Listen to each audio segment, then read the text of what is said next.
దేశీయ స్టాక్ మార్కెట్లు మంగళవారం స్తబ్దుగా ప్రారంభమయ్యాయి. అంతర్జాతీయ మార్కెట్లోని మిశ్రమ సంకేతాల నడుమ మన సూచీల్లో ఊగిసలాట కనిపిస్తుంది. అమెరికా భారత్ వాణిజ్య ఒప్పందంపై అనిశ్చితి కారణంగా మదుపర్లు అప్రమత్తంగా వ్యవహరిస్తున్నారు. సెన్సెక్స్ 31.11 పాయింట్ల నష్టంతో ప్రారంభం కాగా నిఫ్టీ సైతం నష్టాల్లో కొనసాగుతుంది. డాలర్తో పోలిస్తే రూపాయి మారకం విలువ 86.83గా ఉంది.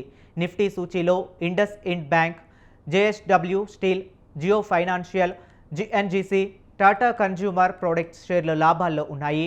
Bharat electronics, Eternal, Infosys, Wipro, SBI life insurance stocks నష్టాల్లో ఉన్నాయి. నిన్న అమెరికా మార్కెట్లు మిశ్రమంగా ముగియగా తాజా ట్రేడింగ్లో ఆసియా మార్కెట్లు నష్టాల్లో కదిలాడాయి.